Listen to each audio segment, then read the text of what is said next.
This is definitely a kid's movie, not a family film. There is a difference. Hey, this Files. Today I'm reviewing Dogman, and no, this isn't a prequel to Wolfman. It's based on these kids' books, and even though I'm not exactly caught up on the lore of Dogman, it sounded like its target audience enjoyed it. For those of you that don't know, Dogman basically follows this guy who is with the head of a smart dog and the body of a clumsy but skilled man. Kind of a crazy concept, but we roll with it anyway. In this, the main antagonist is Petey the cat, who's voiced by Pete Davidson, which I wasn't looking forward to. However, it's very surprising the heart that Petey and Pete Davidson is able to bring through in that character. Not only in the voice acting, but also in just the storyline of the antagonist, which it's a bit impressive. The reason there is heart introduced through this character is because he does help bring to life the best thing about this movie by far, and that's little Petey. I won't go too much into his origins just in case, but little Petey is by far the most amazing thing and best thing about this movie. The dynamic between the two actually gave this film some life, and well, without little Petey, I don't know if I would have remembered anything about this film in about a week from now. Little Petey really sold the film for me, and it's very interesting because the titular character doesn't necessarily bring too much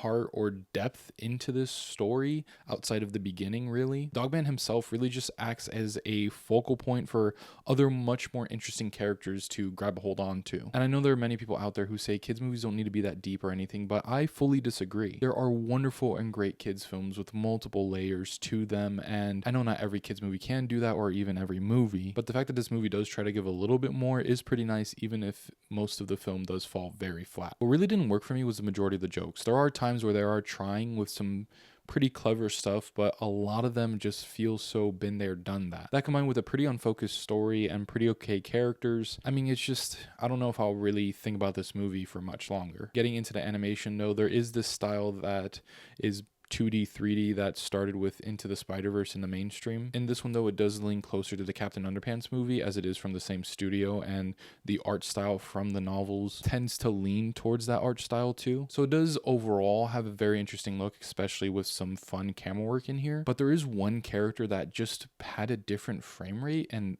I don't know, it threw me off way too much. It didn't really add anything to the character or the scene. It just kind of felt like that character they just kind of forgot about. But either way, at least overall, the visuals were interesting enough. And overall, it does give a children's book come to life vibe at the very least. I give Dogman a 2 out of 5 stars. It's an alright movie, and I'm sure the kids will enjoy it enough, but to the parents, I'm sorry that you'll have to sit through something that you'll immediately forget. I will say, though, it was pretty nice to watch that Bad Guys short film before this. You basically just follow them and their journey right before a parole hearing. But alright, those are my thoughts on Dogman. Be sure to let me know what you think of it down in the comments below. As always, thank you guys for liking, commenting, and subscribing. Be sure to stay tuned for more Yeti Films content, and I'll catch you later.